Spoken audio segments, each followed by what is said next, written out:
Aha, evo nas, to je poštovanje, nismo se čuli jer sam rekao dobar dan, a zapravo je već veće, tako da... Koliko dugo se voziš?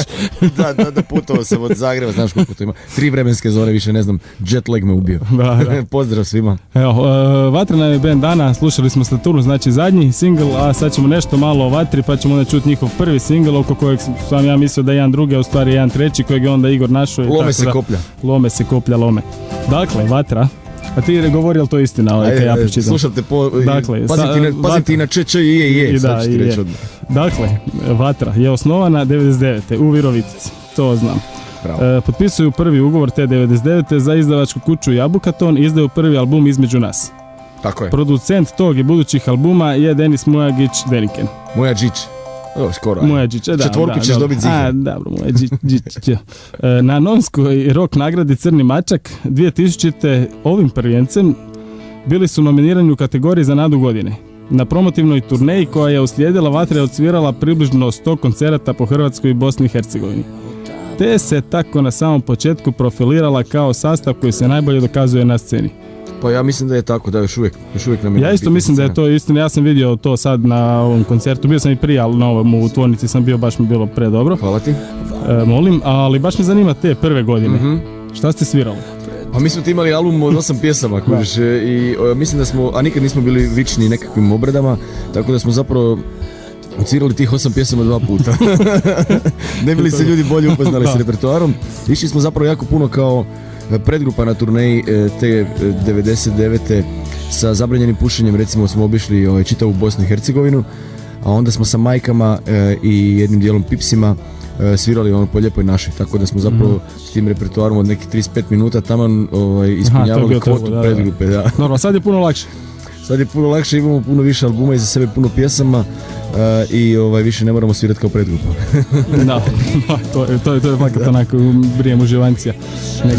Neki sviraju ispred tebe, a ti si... Ma mislim, nama je isto bio gušt svirati kao predgrupa, da se razumijemo, nama je to bila velika stvar. Mi smo odrastali zapravo na albumima Zabranjenog pušenja, Pipsa, Majki, Laufera i onda u jednom trenutku te zovu ljudi da sviraš prije njih. No tako je meni sad užitak, evo tebe, na primjer, ugostiti neke... Hvala ti, okrenut ću ti se, stisnut ću ti ovu crvenu gljivu i uzet ću ti u svoj tim. A Simple Minds je predgrupa? Simple Minds je super, da. A to je nešto više od predgrupe, to je već bilo oni su bili božanstvo, tako da s njima uopće biti u istoj prostoriji, na istoj pozornici, nama još uvijek ja u to ne vjerujem. Ajmo čuti prvi single, dakle prvi single je bio Vrati se. Tako je, prvi single bio je Vrati se. A drugi bilo je Dobro dok je trajalo, a treći je LA. Tako je, sve znaš. Što sam uopće znao, sve znaš. Ajmo čuti Vrati se pa se vraćamo. Ajmo mi dalje o Vatri, to bendu dana, pa ćemo se onda malo pustiti. Znači, 2000. članovi Vatre počinju sa snimanjem materijala za drugi studijski album. No, nakon mjeseci, bla bla, to ode u računalnoj grešci. Ode u 3. Da. I tako ste postali jedini koji ste cijeli album snimali i bacili. Zapravo nismo jedini, poslije smo izučavali, pa smo skužili da je i Fit prošao istu kalvariju i Ekaterina Velika je prošla istu kalvariju.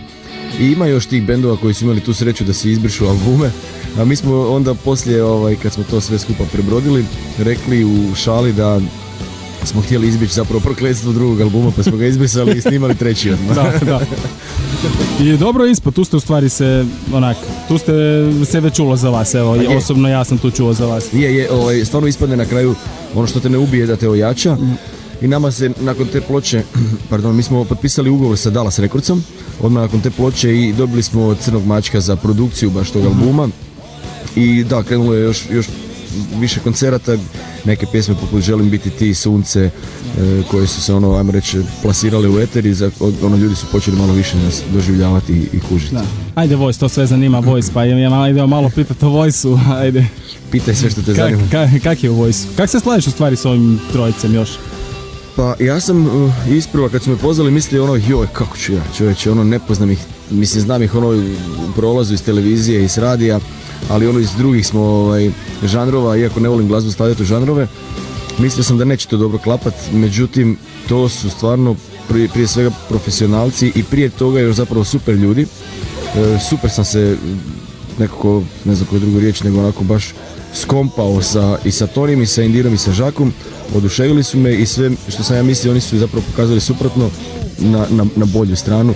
Tako da šta si mislio? Bio sam tipično pun nekakvih predrasuda, ovaj je ovakav, ovaj je ovakva, a pokazalo se zapravo da su stvarno divni i ugodno mi je s njima provoditi vrijeme i veliki su profesionalci, lijepo je s njima raditi na jednom takvom velikom showu kakav Voice definitivno je. Baš zato i moraš pobijediti sad. Pa još nisam uopće počeo zapravo razmišljati o tom da uopće treba neko pobijediti u tom showu, jer nekako ide sve nekim svojim tokom i jednostavno lijepo je biti u showu, a tek zapravo zadnja emisija će biti nekakav taj završni udarac gdje će zapravo publika odlučiti tko će pobijediti. Mislim da to zapravo za nas kao mentore manje bitno.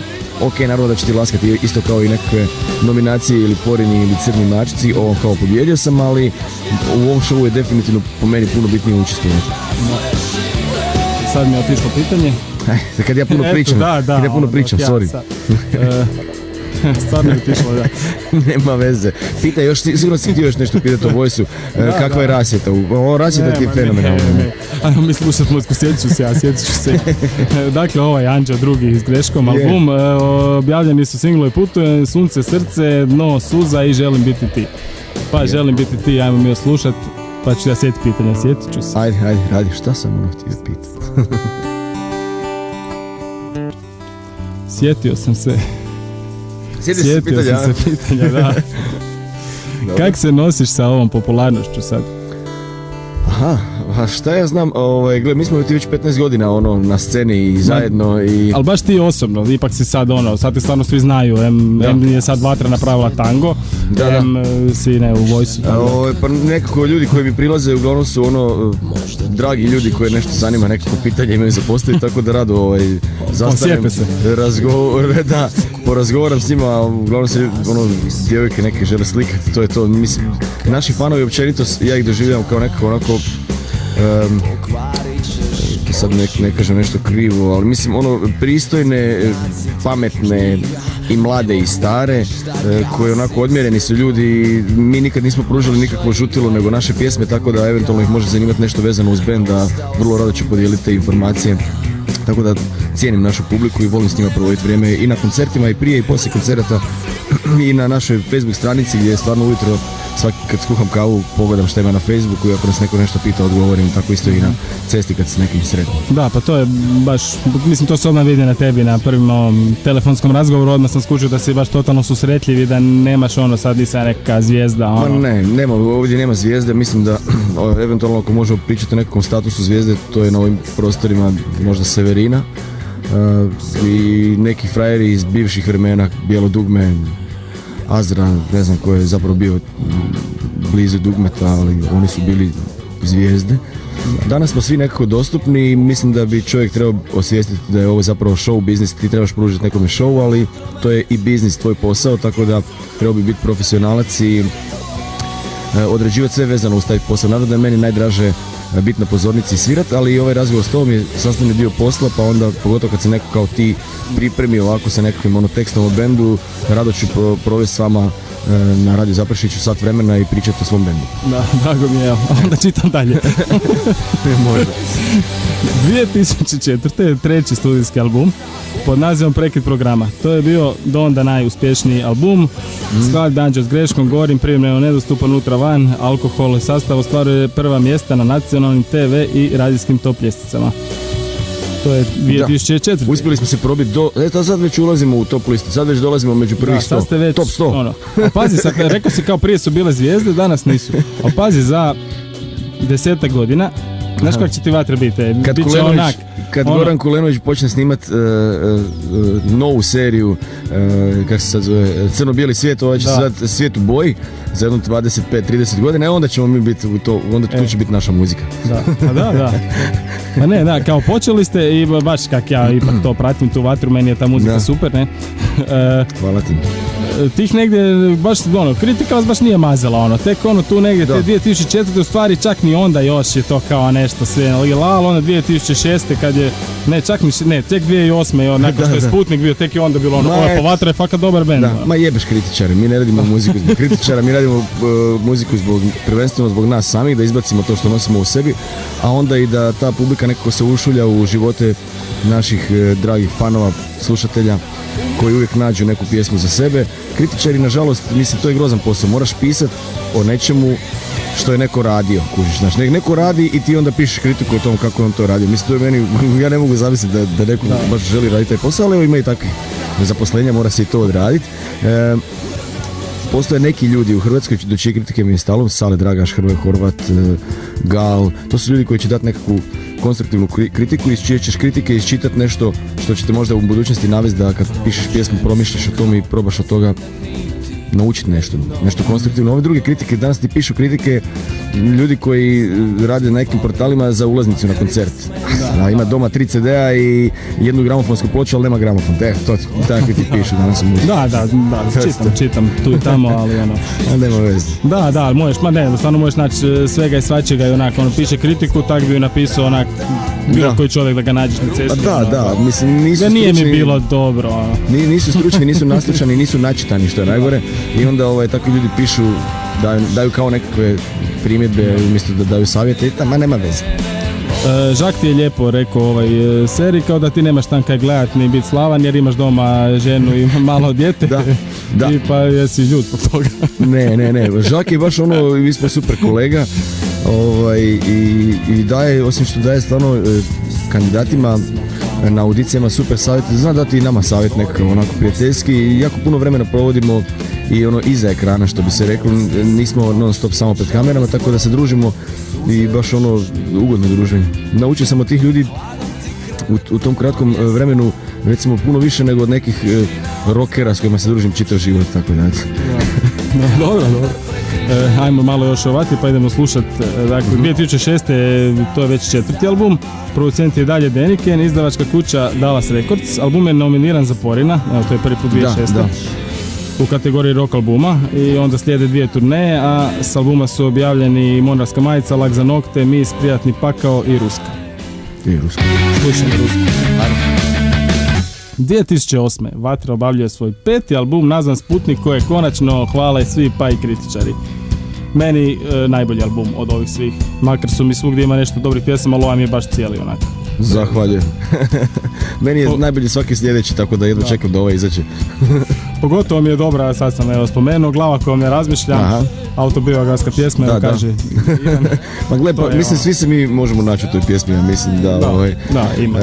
Dosta pjesama jesu autobiografske koje pišem, a dosta su zapravo nekakve priče ljudi koji me okružuju, moji prijatelji, onda neke stvari koje im se dešavaju u životu, onda oni znaju čuti našu ploču i reći pa jebote čovječe, to sam pričao ovako povjerenju, ti staviš u pjesmu.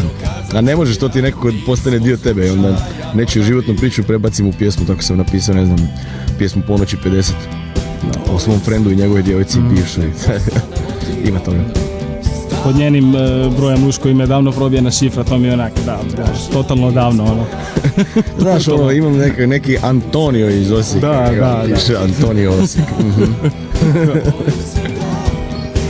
Baš se malo čujemo u zadnje vrijeme.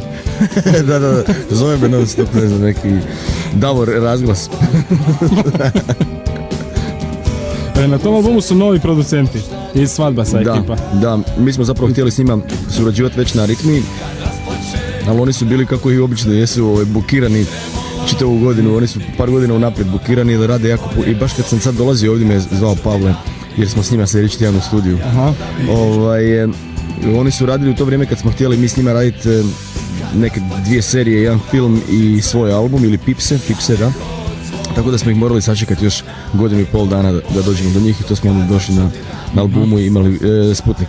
Da, baš se osjetio malo drugčiji. Je, puno drugčiji. Mislim, Deniken je sjajan producent, on je nas, sajmo reći, u jednu ruku otkrio i stvorio i pomogao nam jako puno, naučio nas uopće šta znači aranžman, šta znači produkcija, koliko se možeš igrati sa aranžmanima dok stvaraš pjesmu. Mi to nismo znali jer smo pod brojem bili klinci, ja sam imao 17 kad sam snimao prvu ploču, Irena 16.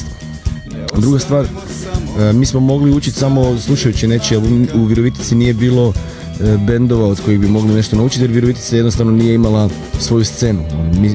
Bili su bendovi koji su jednako stari kao i mi, bili smo potpuno alpari, nije bilo niko napredniji od nas da sad pitamo neki savjet.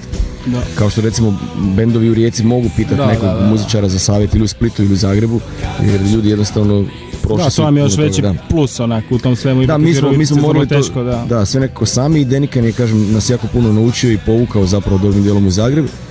a onda smo jednostavno u jednom trenutku skužili da smo naučili jedni od drugih sve i on je to sam lijepo rekao da jednostavno dođe trenutak kad se klinci moraju odseliti iz stana jer vrijeme je da se otisnu u život i to je bio taj trenutak kad smo zapravo sa Jurom i Pavlom nastavili suradnju s te produkcijske strane, a s Denikenom i dan danas super prijatelji i ono kad god se vidimo dobro se podružimo. Da, odlično. 2011. i dalje su Jura i Pavle, Jesu. producenti. 6. album Imali budnih. Tu je Vatra već postao The Band. Tu već se Vatra cijeni. Nije sad Vatra neka Vatra, nego je ono. Pa to ti je sve mislim od čovjeka do čovjeka. Ima sigurno ljudi koji ne vole Vatru, ima ljudi kojima se ovo što mi radimo sviđa i to tako i treba biti. Mi se nikad nismo ni pokušavali svidjeti svima, niti ćemo to pokušavati. Mi radimo glazbu kakvu najbolje umijemo i znamo, iskreni smo 100% u tome što radimo, ne pišemo pjesme misleći pritom ova pjesma će biti hit, ne, nego stvaramo ono što izlazi iz nas i to objavljujemo i onda postoje ljudi koji se u tom pronađu i postoje ljudi koji se u tom ne pronađu, a zato i postoji milion radio stanica, YouTube-a, interneta da jednostavno kad ide nešto što vam se ne sviđa prebacite kanal. To je to. Ili volumen ako vam se sviđa onda pojačate. I to je to. Ajmo mi još oslušati neku tu sa ovog... U stvari, ajde ti bire sad u stvari jednu svoju, ajde. Ali da nije tango.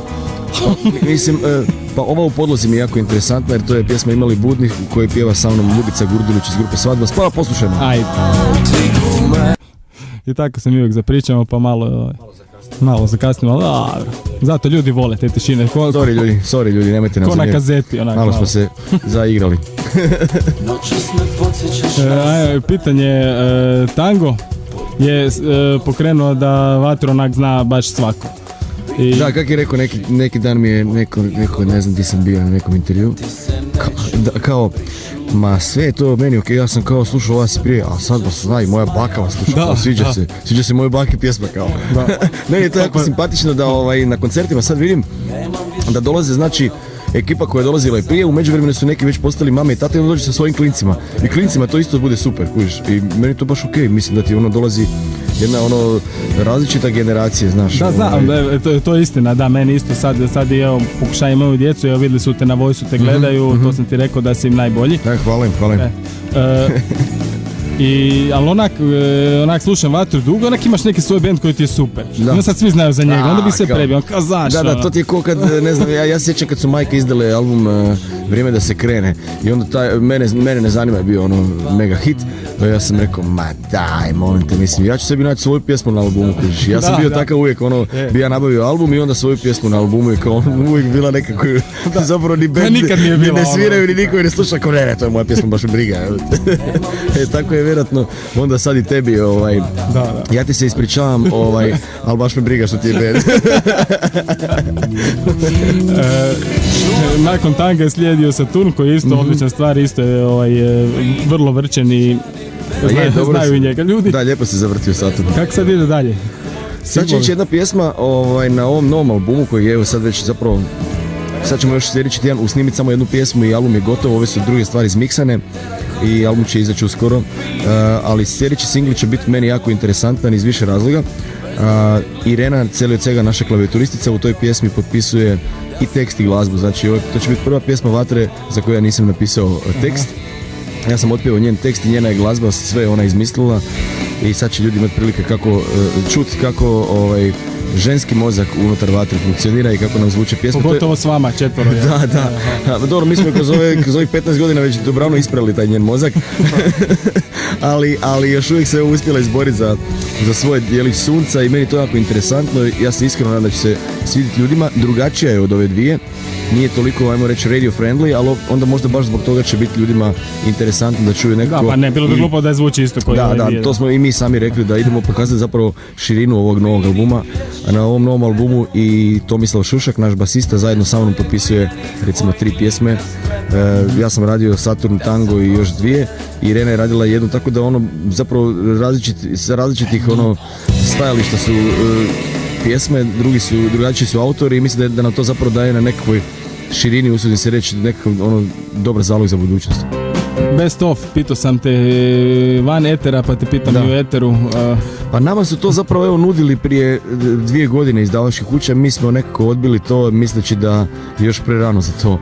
Iako sad kad gledam s druge strane imamo 7 albuma i 1 EP možda baš zbog toga što si malo prije spominjao, zbog ljudi koji su nas otkrili tek sad sa tangom, pa možda bi imalo smisla u narednih, ne znam, godinu, dvije pustiti jedan best of čisto da upoznaju neke naše pjesme iz 99. recimo. Da.